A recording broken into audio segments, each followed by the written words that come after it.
জয় রাধে, জয় শিব শম্ভু। আজ আমি শিবপুরাণ থেকে মা পার্বতীর দেহে শিবের অদ্ভুত দর্শন কথা শোনাবো, আপনারা শুনুন। একদিন হর পার্বতী নানা কথাই উপভোগ করছেন।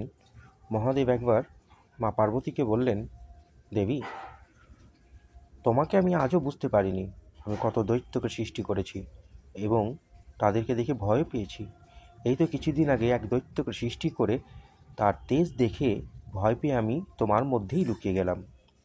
তোমার দেহের মধ্যে অদ্ভুত সব দৃশ্য দেখে আমি অবাক হয়ে গেলাম। আমি আগে কখনো এমনও দেখিনি, কারো মুখেও শুনিনি।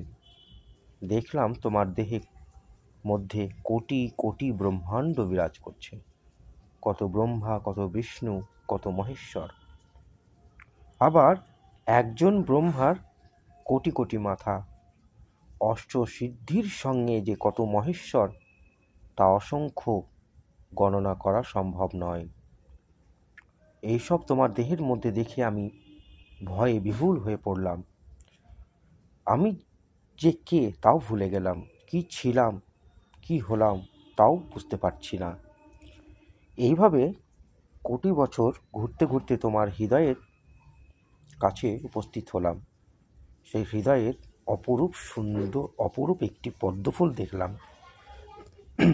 দিব্য তেজে আলোকিত। আর সেই আলোককে দেখলাম সুন্দর রসপুঞ্জ। সেখানে ব্রহ্মজ্ঞান দেখতে পাই। সর্বজ্ঞানময়, সর্বপূর্ণময়, ব্রহ্মানন্দময় সবই দেখলাম। মনে খুব আনন্দ হলো, অন্তরের মলিনতা দূর হলো। তারপর ষট পুজোর মাঝে মনোহর সর্ববেদ দেখলাম, 4 বেদ পাঠ করলাম। তারপর দেখলাম সনাতনী কালীকে, তিনি ব্রহ্মস্বরূপিণী। তার চতুর্দিকে যোগিনীগণ আনন্দে নৃত্য করছে।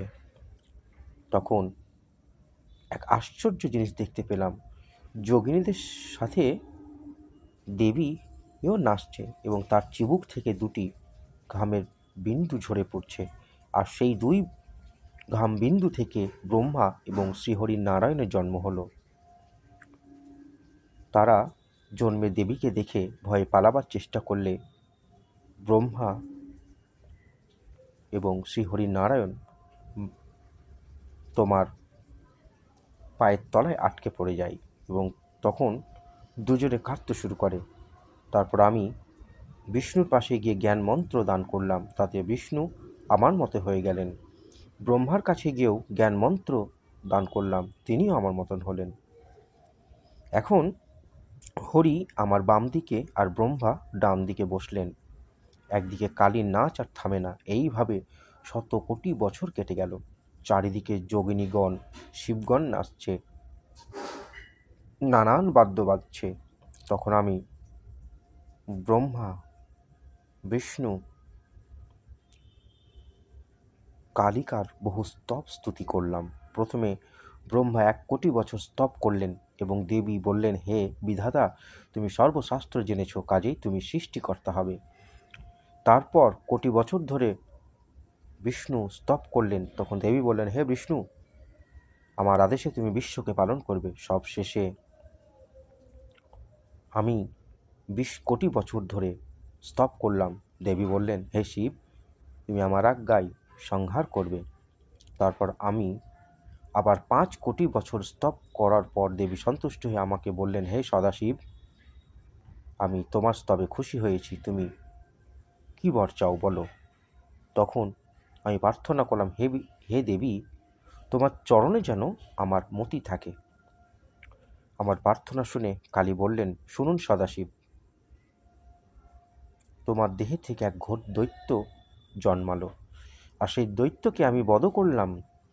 সেই দানব আমার সঙ্গে এমন যুদ্ধ করল, তার কোটি ভাগও আমার সঙ্গে যুদ্ধ করতে কারও শক্তি নেই। সেই দৈত্য আবার মহিষ রূপে আমার সঙ্গে যুদ্ধ করবে। তখন আমি ভদ্রকালী রূপে তাকে বিনাশ করব।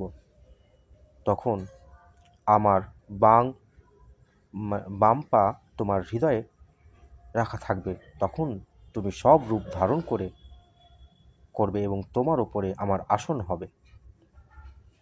দেবীর এমন কথা শুনে আমি তার পায়ের তলায় পড়ে গেলাম সব রূপে। এইভাবে লক্ষ বছর কেটে গেল। ব্রহ্মা আর বিষ্ণু নতশিরে সেই দেবীকে বন্দনা করতে লাগলো। লক্ষ বছর পরে আমি উঠে দাঁড়ালাম, তখন আর দেবীকে দেখতে পেলাম না। আমি বিষাদগ্রস্ত হয়ে কাঁদতে লাগলাম 5 বছর ধরে, তবুও দেবীর দেখা পেলাম না। তখন আরও জোরে কাঁদতে লাগলাম। সেই কান্না শুনে দেবী অদৃশ্য থেকে বললেন, তোমাদের ভয় নেই, আমি সবার কাছে সবসময় থাকি। পূর্বে আমার যে নির্মম রূপ দেখেছ, সেই রূপ হৃদয় মাঝে চিন্তা করে আমার মন্ত্র জপ করবে, তাহলে সর্বদা সবার মঙ্গল হবে। তারপর মহাদেবী বিষ্ণুকে বললেন, হে বিষ্ণু, তুমি এখন ব্রহ্মার শরীরের মধ্যে প্রবেশ করো। যতক্ষণ জ্ঞান ক্রিয়াময়ী সৃষ্টি না হয় ততদিন তুমি সেখানেই থাকবে। তারপর মহাদেবী আমাকে বললেন, হে পশুপতি, তুমিও ব্রহ্মার দেহে প্রবেশ করো। যতদিন ব্রহ্মার দেহে বিষ্ণু থাকবে ততদিন তুমিও থাকবে। তারপর দেবীর আনন্দ ভরে তিনজনকে 3টি শক্তি দিলেন। ইচ্ছা শক্তি দিলেন বিষ্ণুকে, ক্রিয়া শক্তি দিলেন ব্রহ্মাকে, আর জ্ঞান শক্তি দিলেন আমাকে। এইভাবে আমাদের শক্তি লাভ করে আমরা খুশি হলাম। দেবী তারপর মধুর বাক্যে বললেন, আমি তোমাদের ছেড়ে কোথাও যাব না।